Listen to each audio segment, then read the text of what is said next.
All right, we're looking at this Iranian drone, the Shahed 136, and let's go look at it a little bit more in depth. Well, first off, a couple of things that I see is that if you look at the cracks right here, this looks like it's not just a regular composite that you would find in somebody's like garage where they're using fiberglass. I feel that they're actually using a aircraft composite, either a combination of different materials, but you definitely see that this isn't just your regular hobbyist drone composite build. Now, I found this picture of this crashed drone here. It's a US military drone that crashed. If you looked over here, you could see that you see some of the parts, some of the remnants from the crash, and you could see the gray parts that it was painted. And then if you look at the darker, almost orangey brown, that's going to be the composite. So just to give you an idea that every aircraft is built from a different composite and has a major impact on the way that it performs and the way that how much stress it could take. And it's definitely a difference between a hobbyist or if a company built it. Another crazy thing that a lot of people don't know is that military paints their aircrafts to mimic the sky. So that's why you'll see blue, gray, and white.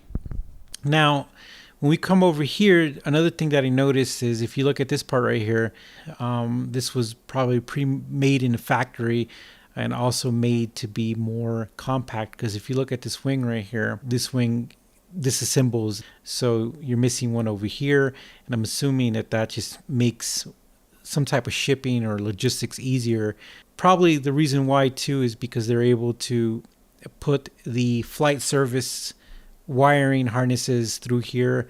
Maybe it's a service point, but very interesting. So if you look at these little outlines here, these are compartments where either they're adding certain things as navigation, anything that's controlling servers, gyros, computers.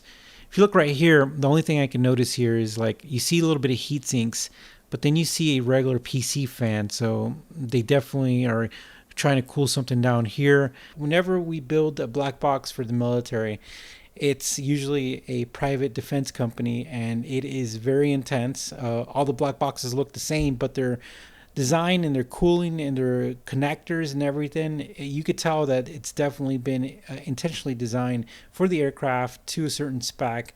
But just seeing that fan tells me that they're very far behind and limited in their budget if they don't really have an integrated fan to their component boxes. Then you look around here and I see some wiring, regular cable. So I did find a picture of the wiring and cable assemblies close to the wing, and I can tell you that this is actually close to our military spec harnesses and cables, twist connectors. You could see what looks like a shielded connector for avionics or for RF frequencies. So definitely they do have some stuff that we use in our military as well.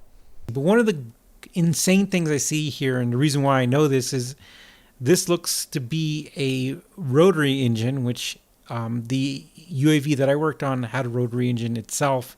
And rotary engines are very unique and they're very loud, but they're very powerful for their size. They've been used in aviation for a long time and they have very distinct sound. And they're quite reliable. They do consume a lot of oil, but if you maintain that aspect, you could typically do well.